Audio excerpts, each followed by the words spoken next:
Oi, sempre que você joga RPG de mesa, você gosta de interpretar mago?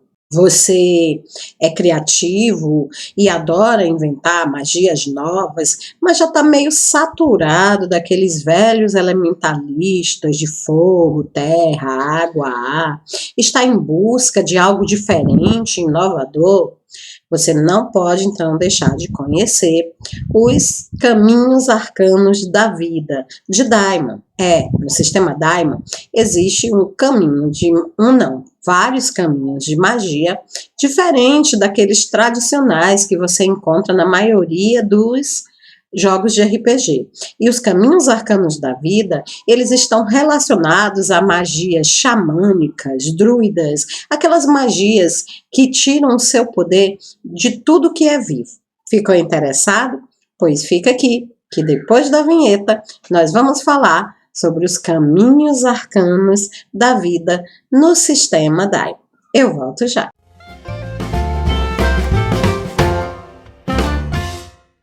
Oi, seja bem-vindo ao canal Fessora Nerd.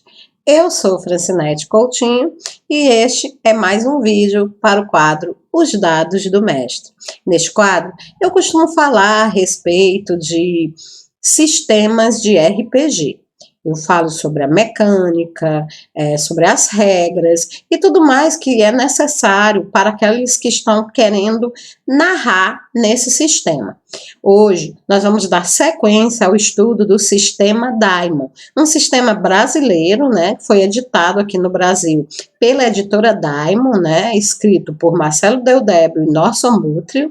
É um sistema inicialmente focado em terror sobrenatural, mas que acabou expandindo-se para quase todas as áreas, né, de RPG, e que hoje é considerado um sistema genérico.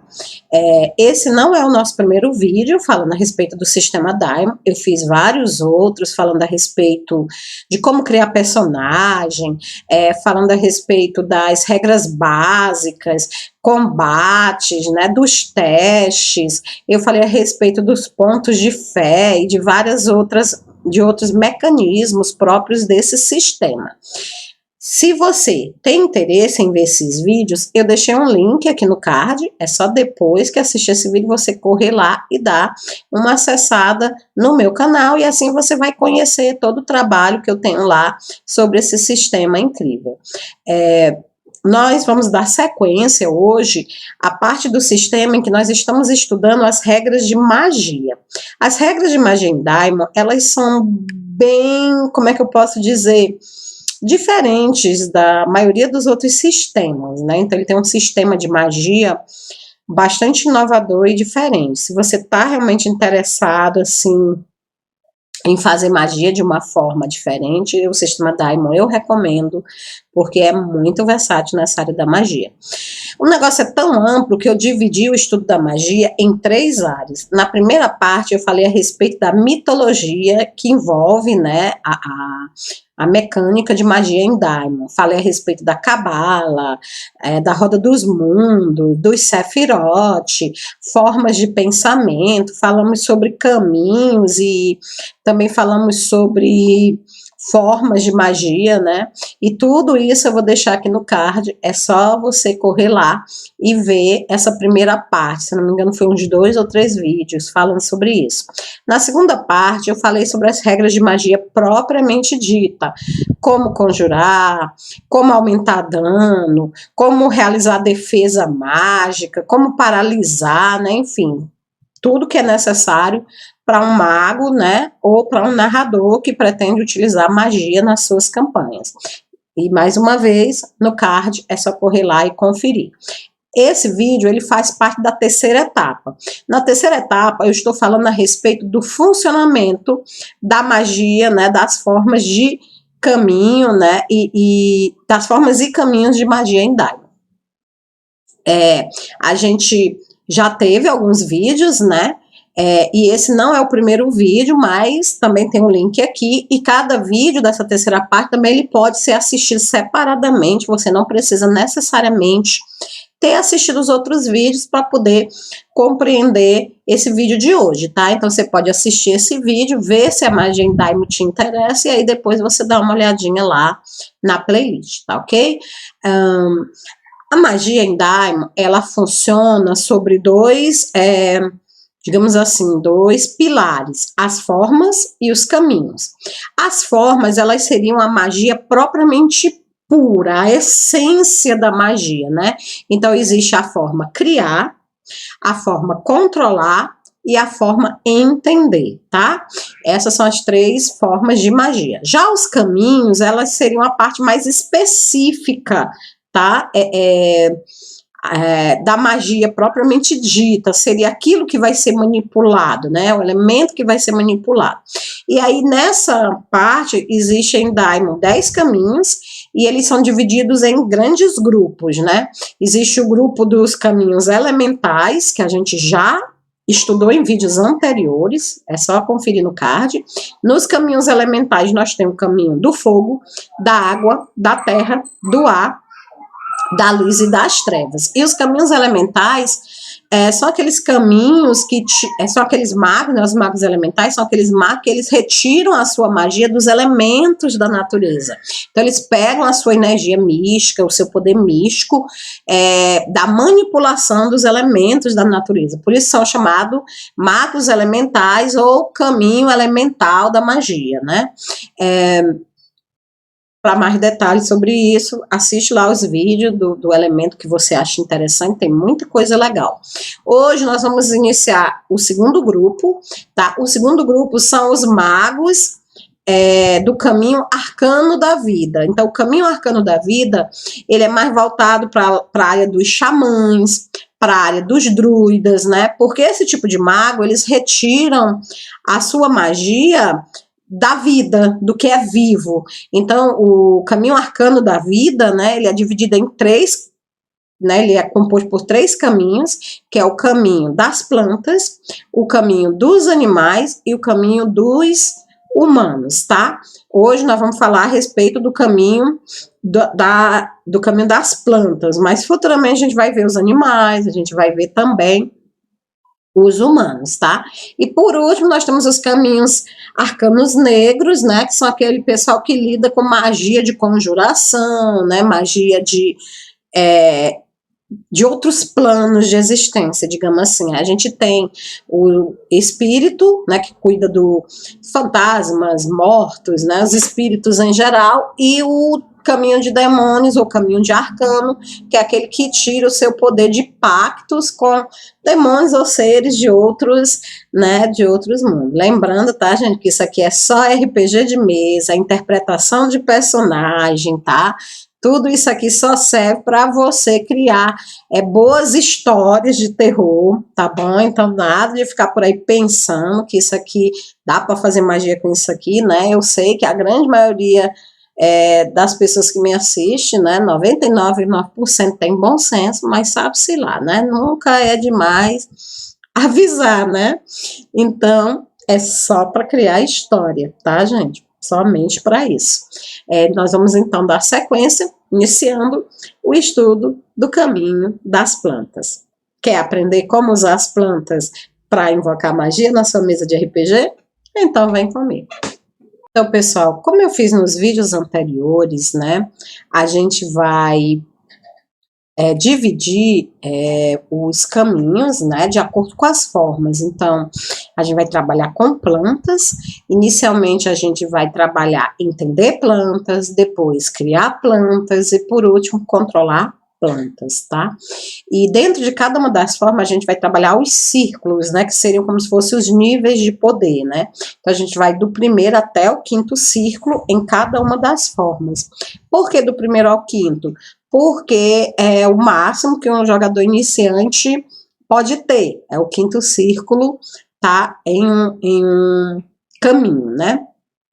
E antes da gente começar, né, eu queria dividir com vocês essa frase que está aqui embaixo, né? O carvalho não é apenas testado, mas enrijecido pelas tempestades, né? Então, é uma frase do Lester Coleman, né? Muito famosa e que está servindo suporte para a gente pensar um pouquinho a respeito da magia de plantas, né, que é uma magia que ela usa essa resistência que as plantas têm, né, essa capacidade que as plantas têm de suportarem adversidades, e o mago que manipula plantas, ele utiliza esse poder das plantas em benefício da sua magia. Então vamos começar, né, vamos iniciar, tá, na forma entender do caminho plantas, né, pelo primeiro círculo. Bom, o mago de primeiro círculo em planta, ele, por exemplo, ele sabe o gosto de uma fruta, de uma verdura, ou o cheiro de uma planta apenas tocando nela.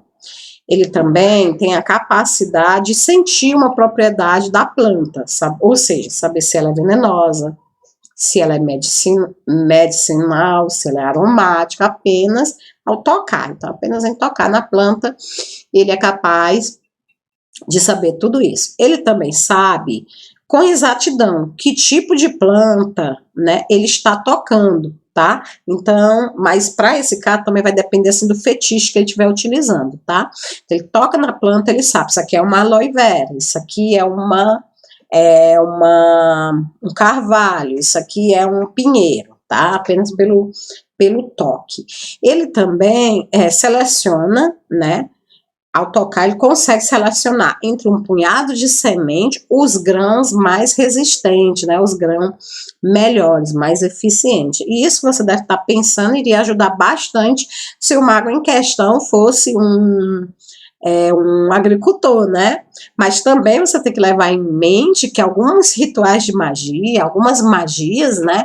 Elas utilizam sementes, raízes, plantas como componente, né?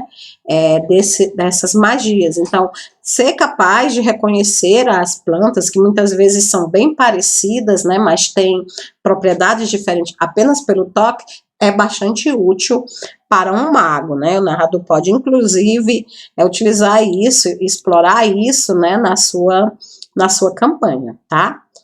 Vamos agora para o segundo círculo de entender. No segundo círculo de entender, o mago, ele se orienta na floresta, tá? Ele nunca se perde, e ele nunca anda em círculos, tá? Então, o mago de planta, ele é capaz de andar em qualquer floresta, sem necessidade de bússola. As coisas estão melhorando, né?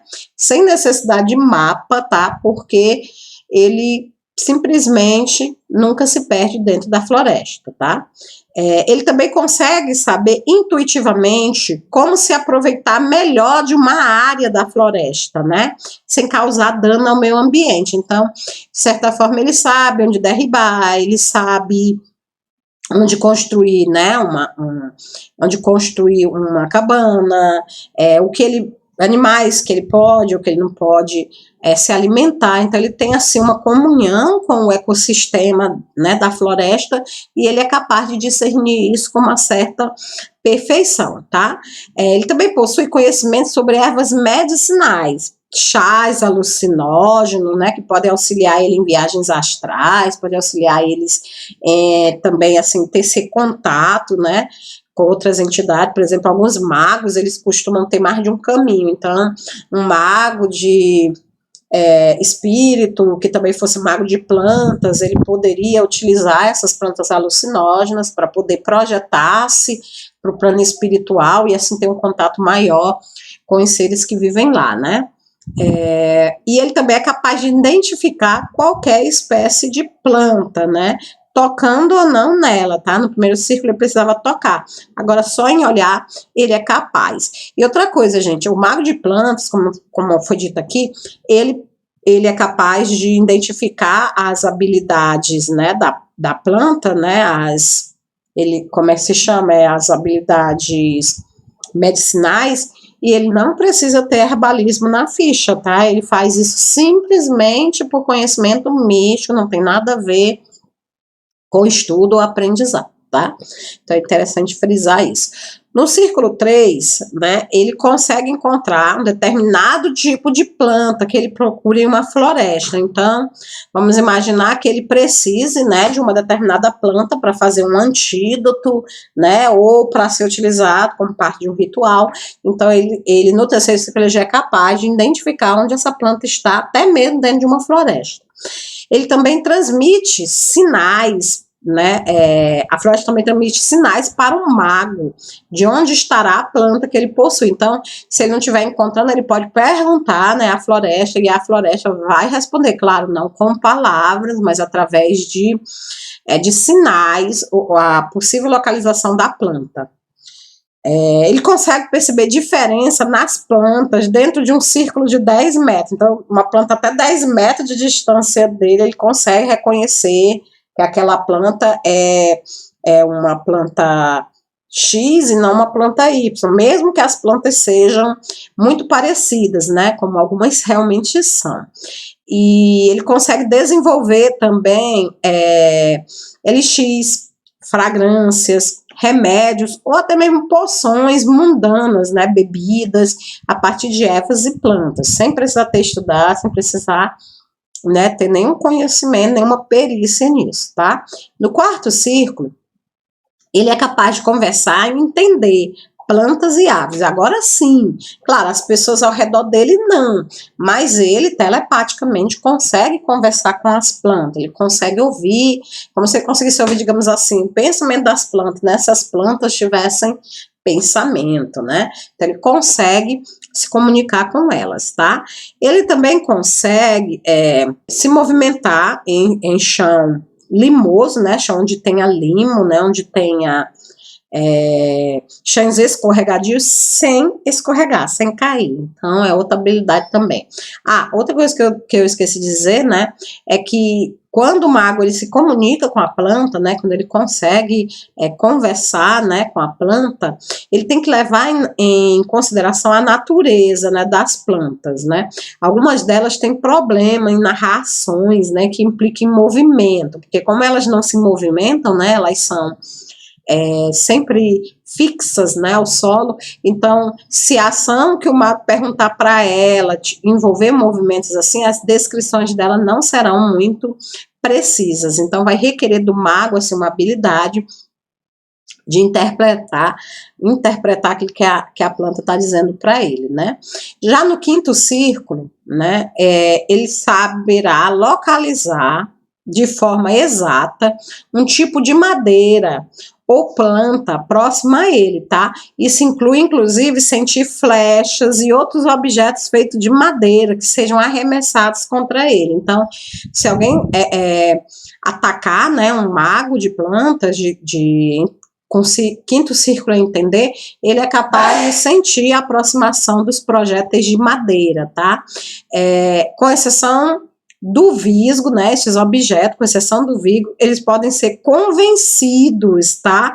Eles podem ser convencidos, desde que o mago tenha algum ponto gasto em controlar, a se desviarem das suas rotas e não acertarem o mago. Então, se o mago, além de ter círculo 5, ele tiver pelo menos um em controlar, ele, além de saber de onde os projéteis estão vindo, ele também pode convencer os projéteis a se afastarem, a se distanciarem dele, e assim não causarem nenhum dano para ele. Legal, né? Pois é. Isso aí só com entender. Agora nós vamos para a forma criar, né? O que é que dá para criar com o caminho de plantas, né? No primeiro círculo de criar, o mago ele pode criar uma pequena planta específica. Eu estou precisando de aloe vera para queimadura. Ele faz brotar uma plantinha de aloe vera do chão. Ele também pode criar frutas, né? Estou precisando de uma maçã, estou com fome, quero comer. Então ele faz a maçã surgir, brotar, né? Um pequeno objeto de madeira esculpida também ele é capaz de criar, né? Ele pode conjurar algumas folhas de papel ou até mesmo um buquê de rosas, né? Isso é muito útil, por exemplo, se ele tiver namorado de alguém, quiser dar de presente um buquê de rosas, então ele pode fazer essas flores surgirem do nada, né? Esse truque, tá? Bem popular entre os namorados. No segundo círculo, ele cria um buquê de flores gigante, de qualquer tipo que ele conheça. Então, se ele conhecer a flor, uma orquídea, não brota no local onde ele está, mas ele já viu uma imagem, ele conhece a planta, ele é capaz de fazer um buquê e gigante surgir. É um banquinho, um bastão, uma cadeira ou outro objeto feito de madeira, do nada, gente. Ele nem precisa ter a madeira, ele faz surgir. Ele cria também uma árvore ou um arbusto, desde que essa árvore ou esse arbusto tenham no máximo 1,5 m de comprimento, tá? Claro, esse arbusto, essa árvore, ela não vai ficar para sempre, ela surge e ela desaparece após 3d6 de rodada, né? Ele também é capaz de fazer cordas de cipó, tá? Com uma força de até 2D, né? Ou seja, ele pode prender uma pessoa e a pessoa, para se libertar dessas cordas, ela teria que fazer um teste passando, né, na força da corda, que seria 2D. Jogaria 2D e funcionaria como o atributo da corda. E ele também seria capaz de criar um pequeno caderno. Excelente, né? Se ele estiver estudando ou quiser fazer algum tipo de anotação. No terceiro círculo, ele cria árvores ou mato suficiente para encher uma pequena sala. As dimensões da sala seriam em torno de 9 metros quadrados. Ele cria também uma terra fértil, feita de cipó, forte o suficiente para segurar um homem. Então, seria como se o chão começasse a afundar, né? Você começasse a ser sugado, né? Areia movediça, e aí ela fecharia, né? Prendendo você no lugar. Ele cria objetos de madeira grande, pode ser uma porta, uma lança, uma chave, uma chuva de flechas, né?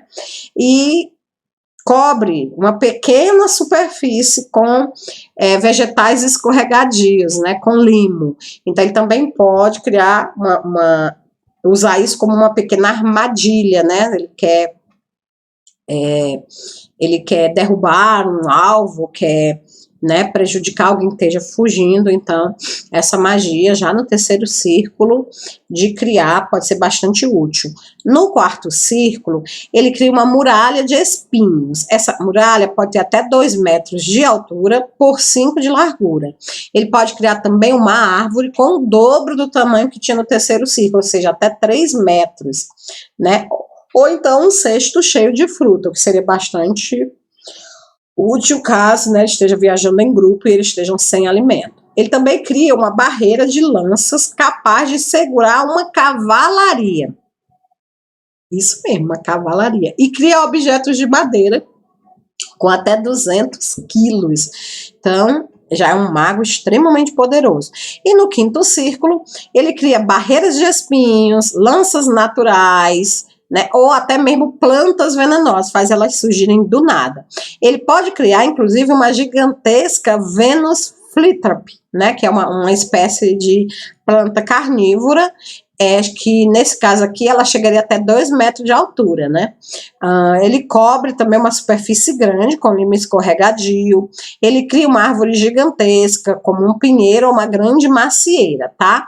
Então seria mais ou menos aí até 400 quilogramas, tá? E como é uma planta, evidentemente, que imóvel, né, gente? Não consegue dar movimentação para a planta, mas vamos supor que ele quisesse chegar numa torre, ou que ele quisesse atravessar uma muralha, né? Então, ter uma planta desse porte, né, seria bastante interessante, né? Bastante viável, tá?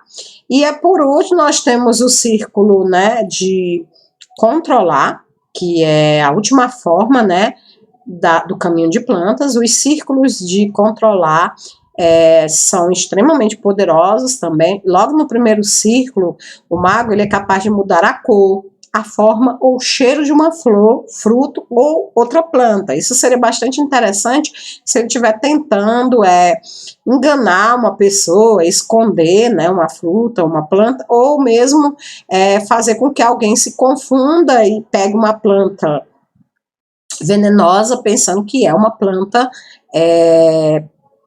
comestível, né?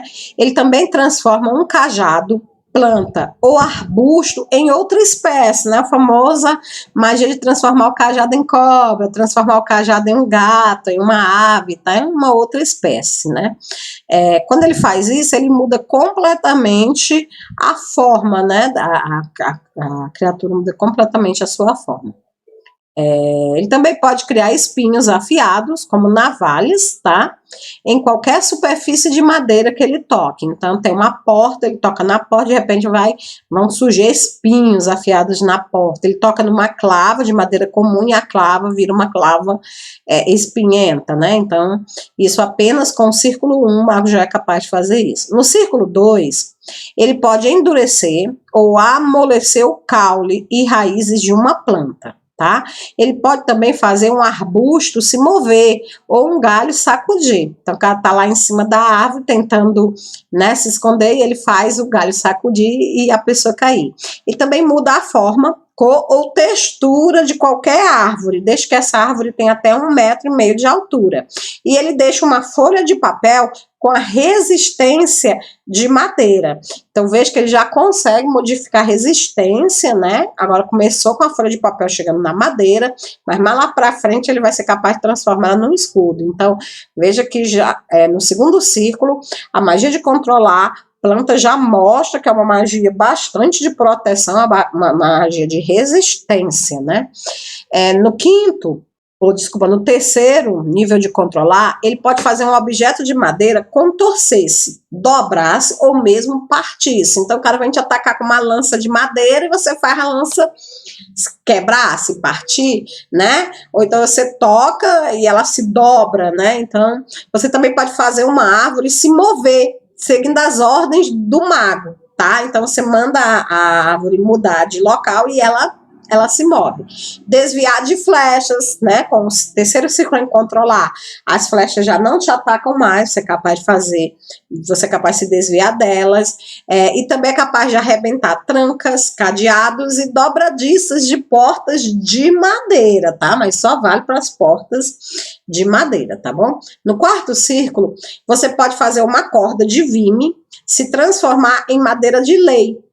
Você pode estraçalhar um cajado, fazer dúzias de farpas voarem em direção a uma vítima, né? Cada uma dessas farpas, elas causam 1 PV por farpa e 4d6, né? De dano.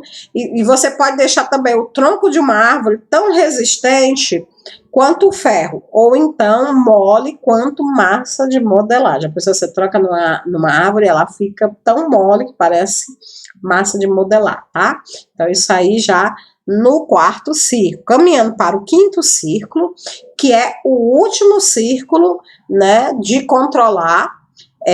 Nesse círculo, você pode mudar a forma de uma árvore de até 3 metros de altura, fazer com que uma árvore de até 200 quilos movimente-se como se fosse um boneco de marionete e lute, seguindo seus movimentos. Então, você pode transformar uma árvore numa espécie de protetor, né? Um bonecozinho de madeira, uma marionete, fazer ela lutar por você. Legal, né?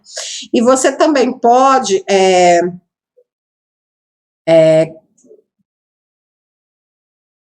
chamar, né? Você normalmente chama essas árvores de árvores guerreiras, né? As Trinity, né?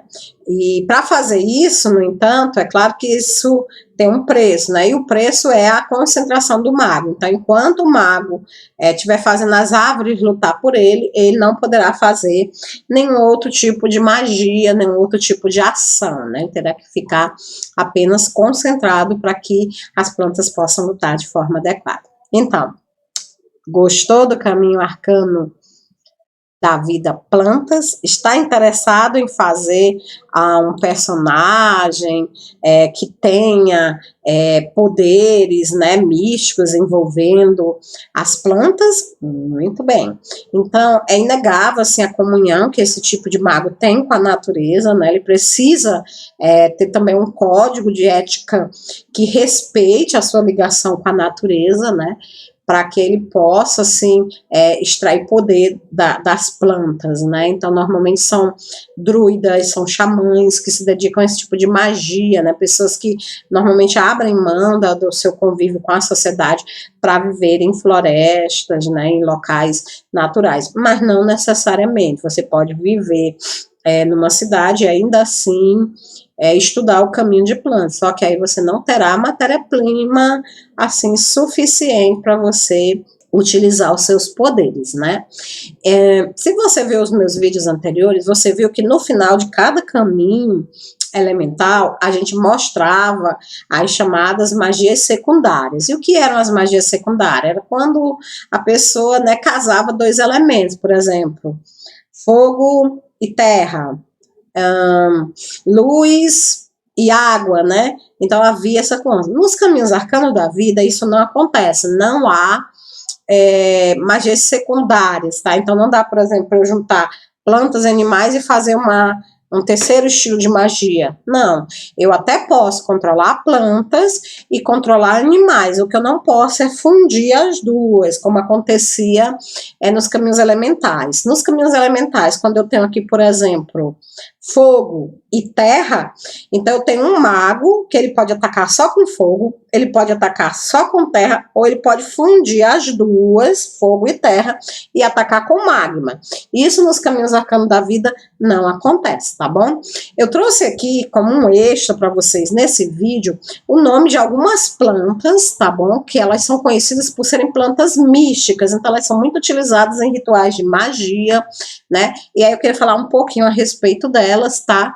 Nós vamos começar, por exemplo, por essa plantinha aqui bonitinha, chamada visgo. O visgo é a única planta que não pode ser afetada por nenhum tipo de magia conhecida. Então, se você utilizar um bracelete de visgo, se você utilizar uma pulseira de visgo, isso te dá uma certa imunidade, né? Contra o efeito de magias, tá? É por isso que o visgo, ele é muito utilizado, né? Ele é considerado uma árvore sagrada pelas Wiccas e pelos druidas, né? Eles utilizam eles para fazer foices, para cortar, né? Para cortar outros animais, é utilizado também para fazer magia protetora e inclusive utilizado para vários outros tipos de fetiche, tá? O que mais posso falar sobre ela?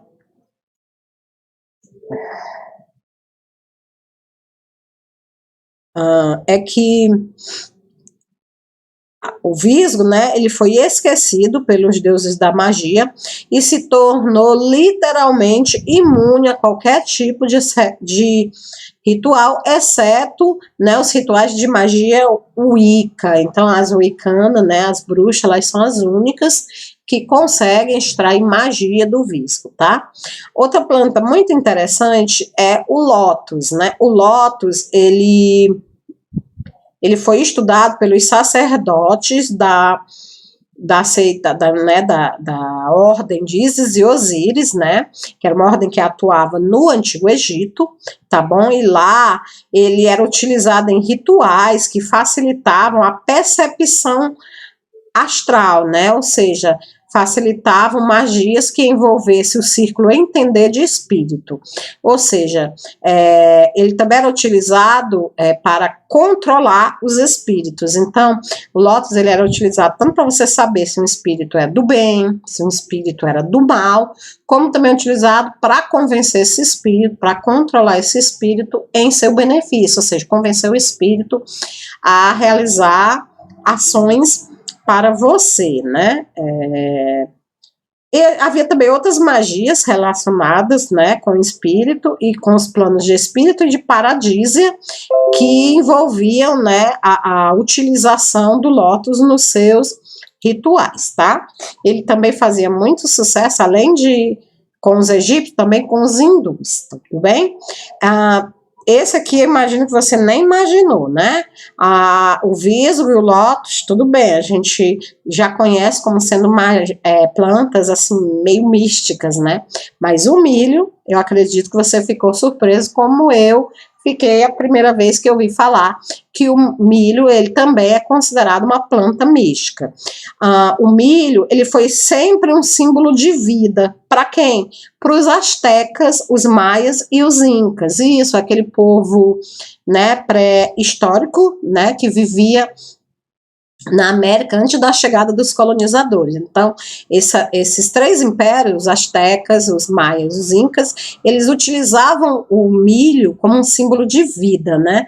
Ele era cultivado na Atlântida também e possuía grandes qualidades místicas, sendo muito utilizado como fetiche em rituais para afastar demônios ou espíritos das trevas. Aposto como essa você não sabia. Então, quando, né, os Atlântidas, os astecas, os maias, os incas, eles queriam fazer alguma magia, algum ritual para afastar espírito das trevas, eles pegavam lá o milho, as folhas do milho, né, e eles utilizavam nesses rituais.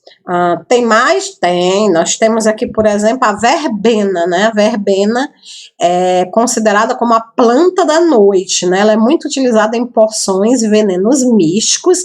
Principalmente ela foi utilizada pelos feiticeiros europeus, né? Nós temos também a rosa, isso, a rosa.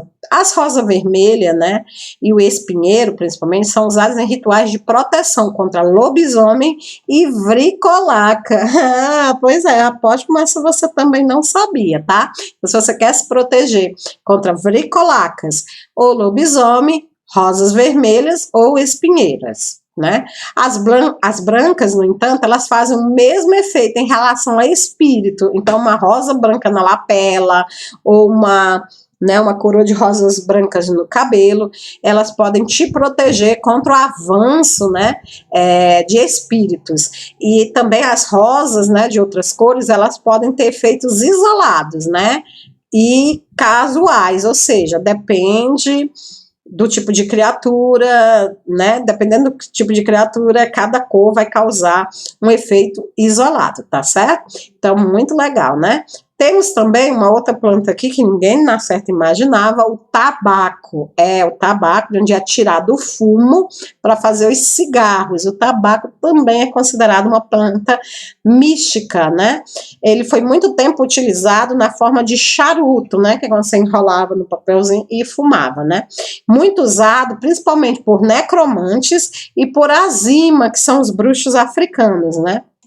Principalmente os magos que estão relacionados com o voodoo e a santeria, né, na conjuração e no controle de espírito. Então, eles usavam o tabaco tanto para atrair os espíritos, como para controlar, negociar, realizar troca, né, com esses espíritos, tá? Então, tabaco aí com também esse poder muito interessante.